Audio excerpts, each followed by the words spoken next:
Hello and welcome to Left, Right and Centre. I'm Veera Raghav. As the India-Canada standoff unravels, where does this put the United States? A special panel lined up ahead to answer that question as External Affairs Minister S Jaishankar gets set to meet US Secretary of State Antony Blinken in a few hours from now. He's already met with National Security Advisor of the United States, Jake Sullivan.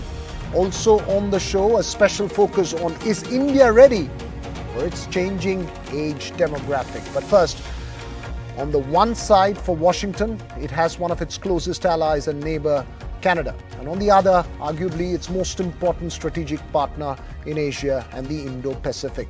While External Affairs Minister Jaishankar's meeting with the US Secretary of State was scheduled much before the India-Canada standoff erupted, the focus is on if there will be any indication for the road ahead from this meeting. Both sides, though, haven't indicated any specific points on the agenda. I don't want to preview the conversations he will have in that meeting, but as we've made clear, we've raised this. We have engaged with our Indian counterparts on this and encouraged them to cooperate with the Canadian investigation, and we continue to encourage them to cooperate. Right. Before we deep dive into the US question, let's for a moment focus on the domestic realities and sentiments in Canada. Canadian Member of Parliament Kevin Wong joins us now from Vancouver. He's served with the Canadian Naval Forces as well earlier. Sir, thank you for speaking with us. My first question to you, and this is something that's been repeatedly asked by India. Shouldn't your Prime Minister be sharing credible evidence rather than claiming to have them and accuse India? Indian officials and even the External Affairs Minister himself have been seeking this evidence. Is it the domestic political calculus that's driving these allegations? Yeah, I mean, it's no secret that here in Canada, I think we've had issues of concern as it relates to foreign interference, whether it's from the Chinese Communist Party or Russians or otherwise. I think any allegations should be taken seriously, but if there's any evidence at all, it needs to be brought to the appropriate authorities. You know, Canada is still a country of rule of law, of due process, and no charges have been laid. I think it's important that we actually let the appropriate authorities lay any charges if there is evidence to substantiate that, and move from there. These really kind of the airing of currently just allegations is super concerning because I think it really hurts what Canada and frankly what India as democratic countries stand for, which should be countries that are governed by the rule of law. Important that you make that point, sir. India has conducted 7th in a series of raids against alleged Khalistani terrorists. It has emphasized its seriousness in the investigations and cracking down on these groups. Do you think Canada is not taking the threats from India, from these groups seriously? So I think if there are... So I think first and foremost, there's one thing that I'll say. In Canada, everyone is protected by the Canadian Charter of Human Rights. We have a freedom of association, freedom of speech, and so on. But there are actual limits to that. You can't use freedom of speech to advocate for hate or for violence. And I think what's very challenging about the Khalistani movement and a few others is that it crosses into advocating for violence. I can tell you earlier this year, I saw a poster being circulated by people who were sympathetic to the Khalistani movement that specifically called out the targeting India's High Commissioner, who I've gotten to know very well as two of India's consul generals, one in Toronto, who I also have had the privilege of hosting in our community back in Toronto, as well as the Vancouver consul general. That is not protected by freedom of speech. You can't advocate for hate or violence. And I think some of what we're seeing, particularly from the leader of the NDP, Canada's fourth party, a member of the opposition, to kind of fashion himself to be, judge, jury, and executioner, to come out and say that there's allegedly, quote, clear evidence, end quote, is really concerning. Canada must be a country of rule of law. If Jagmeet Singh has alleged clear evidence, he has a duty to bring it forward to the authorities. Why hasn't he done that? Having said that, sir, where do you see this India-Canada standoff headed? I mean, in terms of India-Canada relationship itself? I mean, it's obvious that I think we're in a challenging period right now. I'm hopeful that we can repair it because India, I think, and Canada share a lot.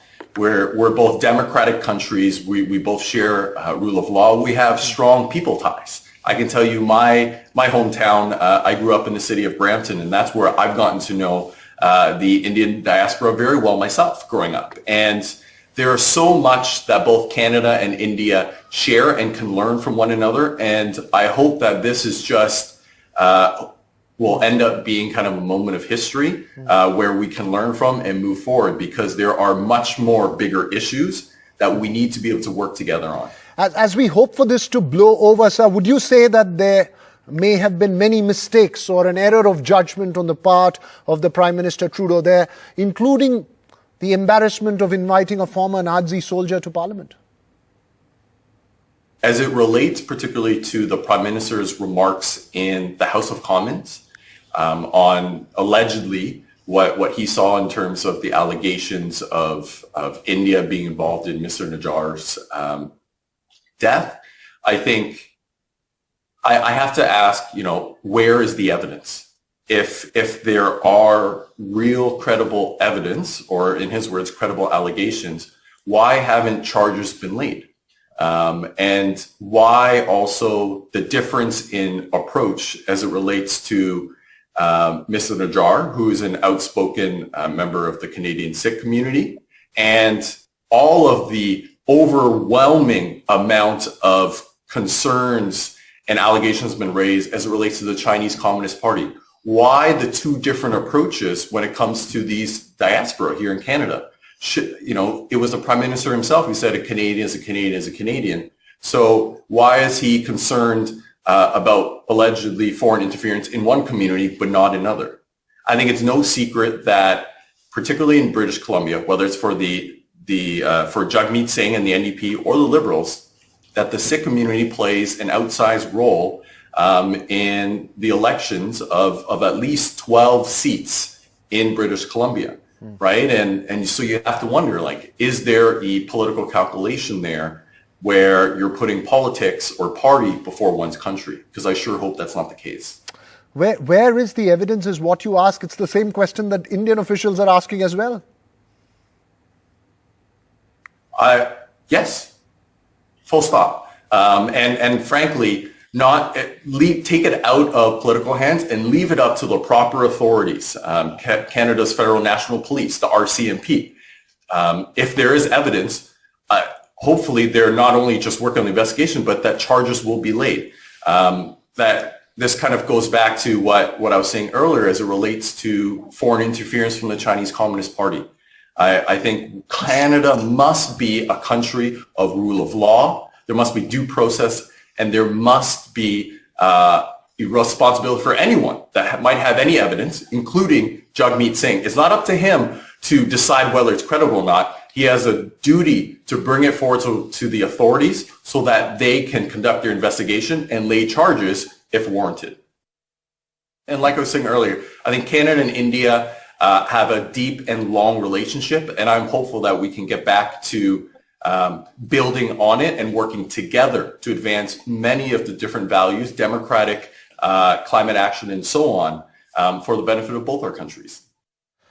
Right. Thank you, Mr. Wong, for those thoughts there. We'll keep a close track of it, perhaps come back to you as this relationship and these equations evolve during this process. But where does this leave Washington? Joining us this evening, Dr. Walter C. Ladwig III from the Department of War Studies, King's College London, former Indian Foreign Secretary Kanwal Sibal, former Indian diplomat Ashok Sajjanahar, Toby Simon, founder president of the Strategic Affairs think tank in Bengaluru, Synergia Foundation, and also with us, NDTV's Namrata Brar. My first question to you, Mr. Sibal, is this. What would India expect out of Washington? I'm not speaking on the record or in public, but in terms of approach to this entire problem, what would be India's expectations? Well, I think it's a difficult situation for the United States because the United States has taken a partisan position in its public statements, whether at the level of the National Security Advisor or the Secretary of State himself, asking India to cooperate with Canada the implication of this is that India has something to answer for. Otherwise, why should the United States ask India to cooperate with Canada? Canada has not given any specific or relevant information, as our foreign minister has very clearly said on US soil before his meeting with Blinken. So if Canada has not shared information, is not in a position to do so, and is relying on some intelligence information, SIGINT or HUMINT, and that is not enough to present India with anything specific, then I can't see why the United States is asking us to cooperate with Canada. Cooperate with what? To self-incriminate ourselves, to find out where we might be guilty, potentially, because these are potential links. So we must discover the potential links for the Canadians and for the Americans. This is a ridiculous position to take. And the other thing which is, I think, wrong on America's part is that one can understand their very close ties with Canada. It's an ally. They have been through thick and thin over the decades. Canada has willingly supported America in all its foreign military actions, has contributed militarily to that. So, and then, of course, it's a next door neighbor. Their economies are intermeshed. So it's a very vital relationship. I accept that. Right. But why hasn't he at the same time, knowing the past, knowing all our representations over the years to the Canadians to suppress and curb these elements, why haven't they, while asking India to cooperate with Canada, also said that Canada should cooperate with India in terms of meeting its concerns? Right. Then it's a more balanced statement. Then the two can get together and discuss each other's concerns. So therefore, I don't expect much to come out of this meeting. We have our position. It has been clearly stated. The United States has stated its position, and it is incumbent on the United States not to encourage Canada to go down the path that it is going. That's an important point that you make there. Dr. Walter Ladwig, given that there has been enormous amount of evidence that's been put out by Indian intelligence apparatus, and the External Affairs Minister himself has said that India has shared evidence regarding alleged Khalistani elements in Canada and has made even extradition requests. How do you see the rest of the Five Eyes, the US and specifically the UK as well, in this context? I mean, do you see them actually trying to negate this relationship issue between India and Canada? Do you see them taking a stand, or do you see the old arrangements continuing to dominate this?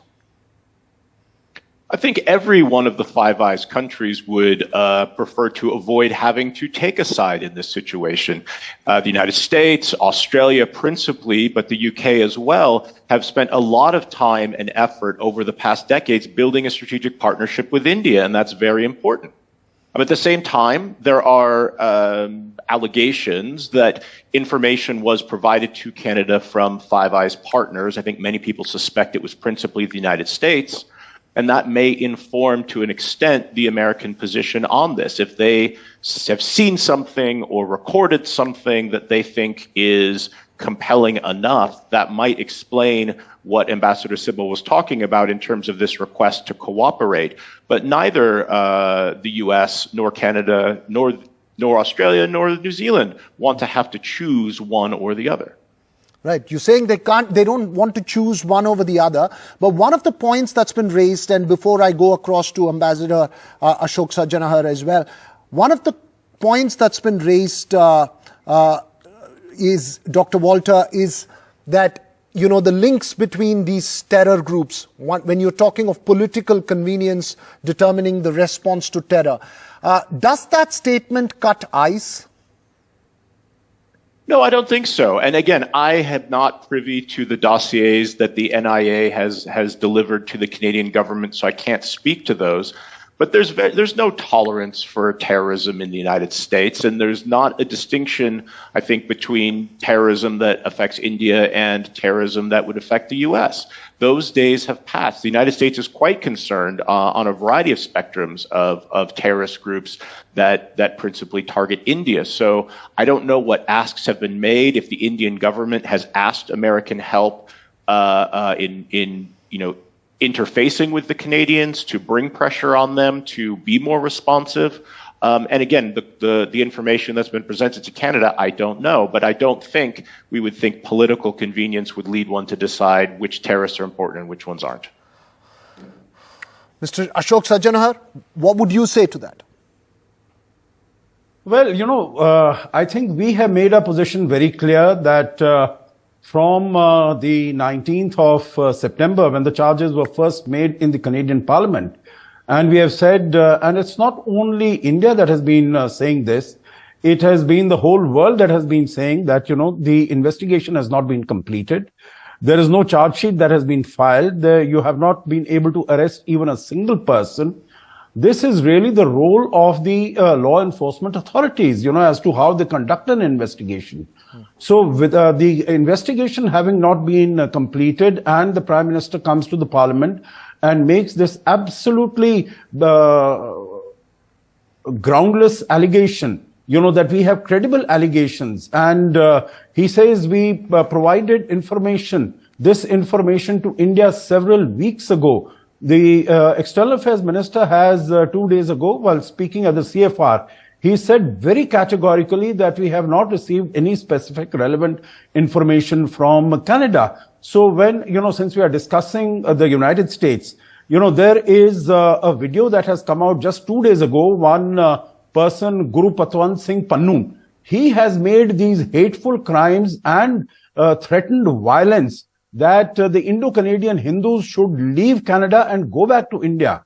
And, like the Canadian MP, he was saying, we have seen that there are posters on which there are images, photos of the Indian High Commissioner in Canada and the 2 consuls general.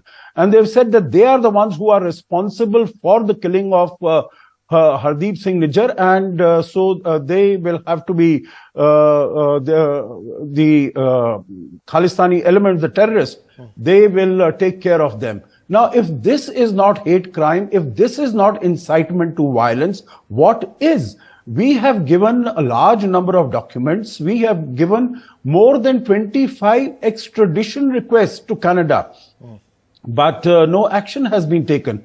So, the final point I'd like to make here is that even the British Premier, who is a member of the Liberal Party, who is from the same party as Mr. Trudeau, he has said that the information shared with him by Mr. Trudeau is information that is available in the public domain.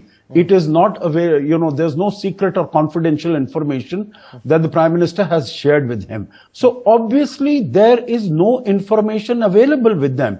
So on the basis of all this, for the US Secretary of State that we, suggesting that India cooperate, it appears more that, rather than cooperation, what the US Secretary of State is saying is that since we are saying it, you come up with a confession.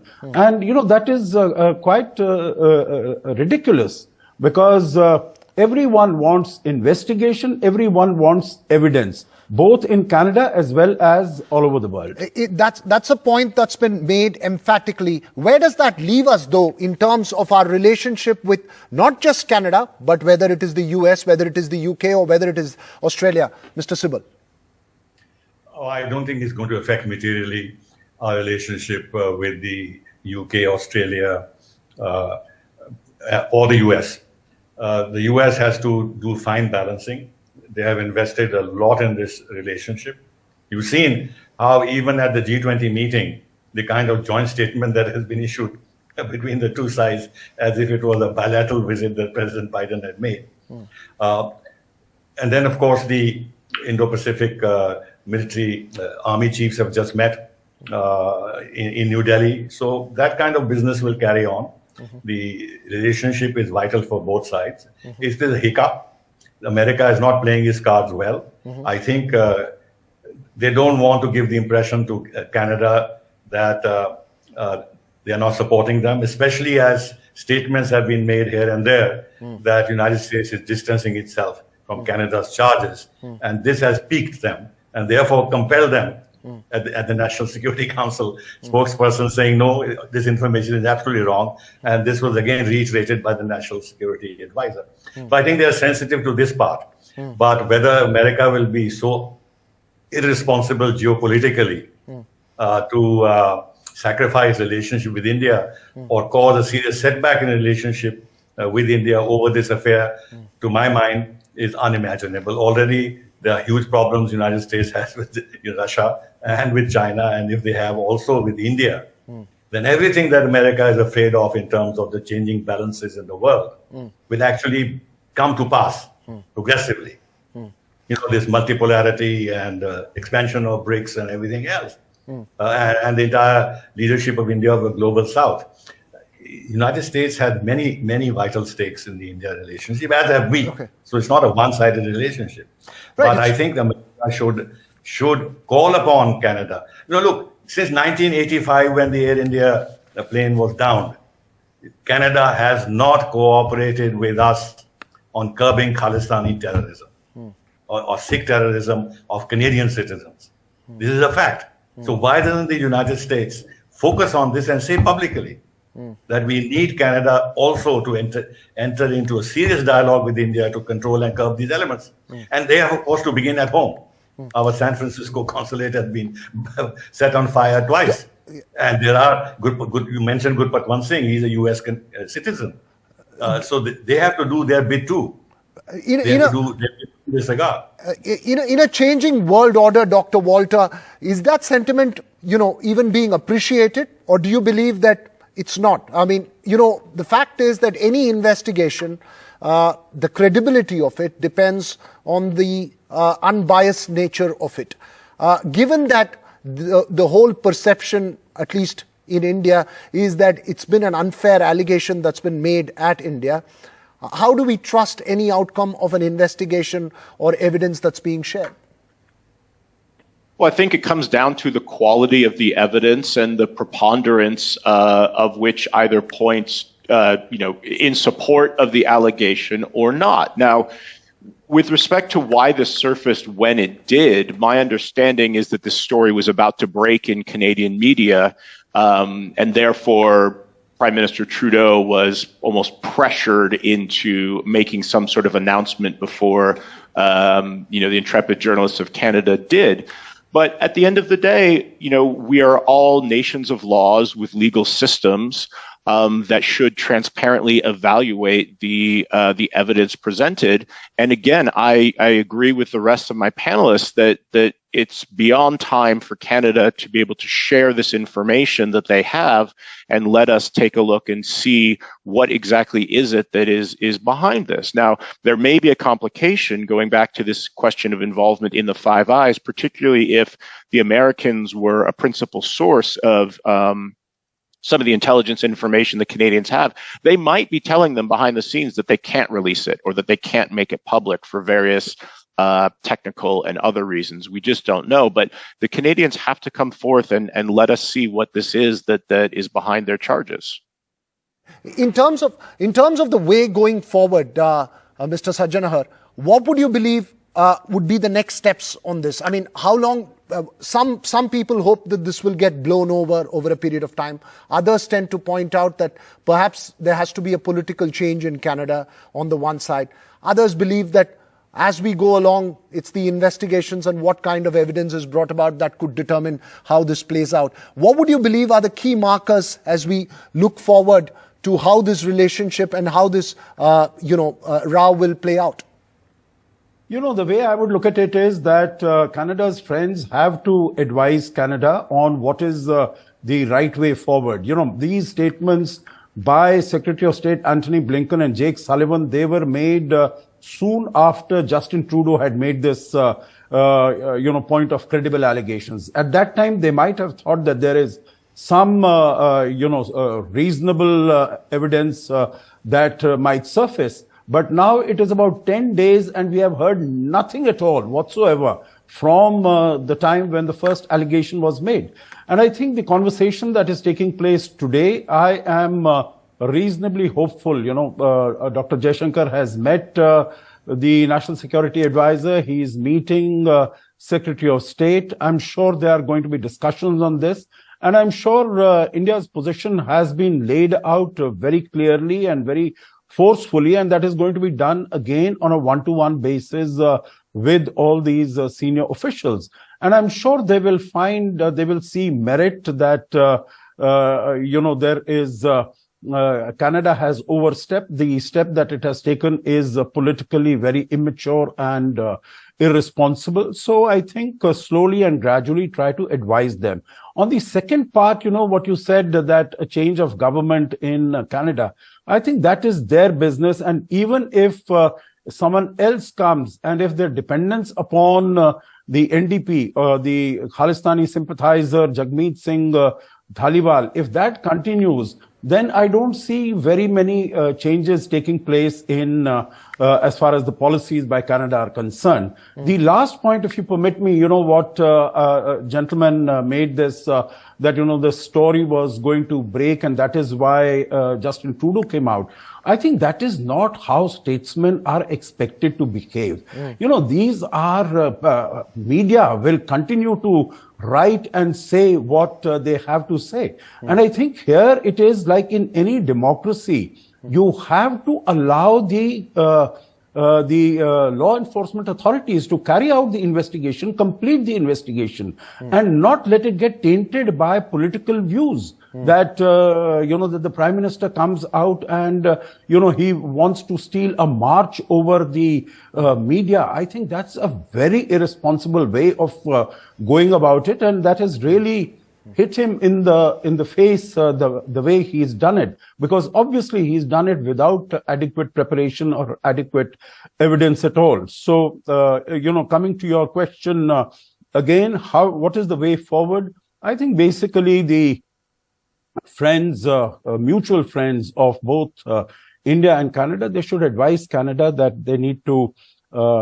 tamp it down, because obviously it seems to be that Canada has done it, the Canadian Prime Minister has done it under pressure from its partner in government, that is the National Democratic Party, that you need to apply pressure on India. And that is why this case of Hardeep Singh Nijjar, who is a declared terrorist in India, against whom a red corner Interpol notice has been issued, there is so much of focus on his death, his killing, while there are so many other organized crime deaths that are taking place in Canada, but nothing is really done about that or spoken Dr. about. Walter, what would be the key markers that you would look out for as this confrontation, if I may call it that, evolves? Well, first would be any surfacing of evidence that the Canadians have, right? It is, as we said, it is past time for them to sort of make their case. I would also look then for messaging from the United States, right? I think the U.S. has the greatest interest in trying to see this matter resolved or wound down in a way that does not jeopardize either partnership with India or its relationship with its, NATO ally, right.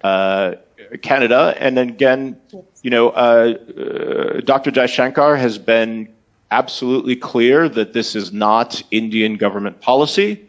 So I would look for any sort of change in language around that might suggest that maybe there was a local actor who overstepped or something like that. But failing all of those things, I would really look for messaging from the Americans, perhaps slightly stepping away from the Canadians or trying to take the tone down a bit.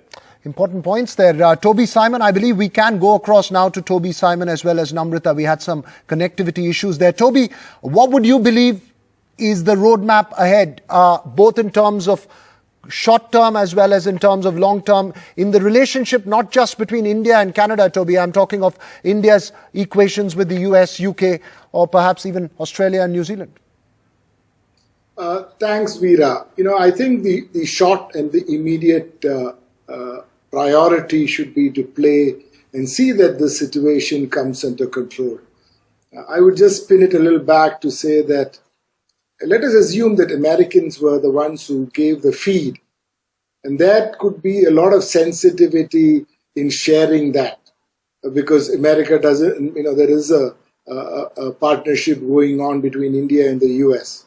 So I would, in the larger interest that knowing that Canada and India and the US have significant trade partnerships, and the one that they are building, the US is building with India, is for the near and future. It's always proverbial when you say that bird in the hand is worth the 10 in the bush. So perhaps we need to think about a situation that there is something in the air, and I for one wouldn't want to dismiss it. Handle it very diplomatically, handle it with a little bit of a soft glove, so that we are also not in any difficulty later. And I think these are things that will have repercussions over the next 20 years, 10 years. And it is always better to see that, we are seen as the Vishwaguru, with a higher moral standing. Okay. Given the fact that there are difficulties. Namrita, what are you picking up? I think the messaging, very interestingly, is so starkly different between what the Western world here, the US, Canada media is portraying and the Indian media is stating. And I want to make it clear that in India, there's unanimous consensus on the fact that this is a fringe movement. 99.9% of the seats, if not more, do not support this. And there are obviously the political compulsions of the Canadian Prime Minister and his electoral prospects at play. Over here, though, the larger media, whether it be liberal or conservative, is talking about the increasing prowess and the influence of India's agencies, such as the research and analysis wing, particularly RAW, and the fact that it has the ability to orchestrate a possible assassination of a terrorist. Now, this is a very interesting perspective coming in from both the countries. So obviously, if there is indeed proper evidence shared and that gets undoubtedly played out in the short term, the larger term, and I've said this time and again, is the fact that there is a bigger fish to fry in the room for both India and China, and that's for both India and US, and that's China.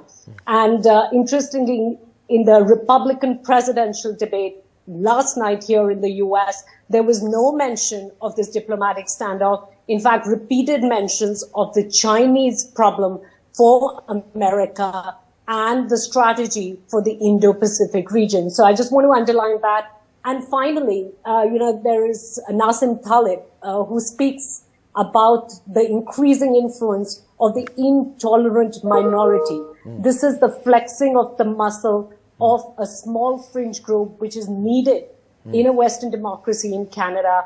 And I think the messaging which India has come out with is the fact that the Deauville Doctrine, which moved to the defensive offensive after what we witnessed in Mumbai 26/11, that defensive offensive shows that India, whether diplomatically or otherwise, is out there very strongly, unequivocally, to protect its Indian citizens from any threat, whether emanating within the country or outside. The same standards for the whole world. I guess if one can take that standards, the other should be able to take it. That would be India's point. But my final question, we're completely running out of time, to Mr. Sibal. Is there a lesson in our history or an event that happened or an incident of this nature in our history that we can take as potentially a lesson for how to deal with the situation right now? Very quickly. Look, we've suffered from Pak's promoted terrorism for how many years? Since the middle 1980s. The perpetrators of 26/11 and all the other attacks that we have suffered from are next door in Pakistan. Have we taken out anyone? I mean, if we had that policy, we could have taken it out, and with much more justification. Now, for anybody to imagine that we'll go and murder someone thousands of miles away who's really not very important in the larger scheme of things. He's an irritant, but he's not a grave danger to India's security, as the Pakistani-inspired terrorism in Kashmir and elsewhere is actually simply not a sensible way to look at India. That is one. The other is that Trudeau has done immense disservice to India's relations with the West in general by creating the impression that India now is potentially in the league of Iran and North Korea and Russia in taking out dissidents abroad through violent action. This is a huge damage he's done to India, which will not go away. And secondly, now that Trudeau has put his own political future, it's in play, because he has now to move forward and prove that this has happened. Otherwise, it'll be a huge political setback to him. Already he's in trouble over this Nazi collaborator whom they honored in the parliament. And if there's a second blow that he's not able to actually substantiate his allegations made formally on the floor of the parliament, this will finish him politically.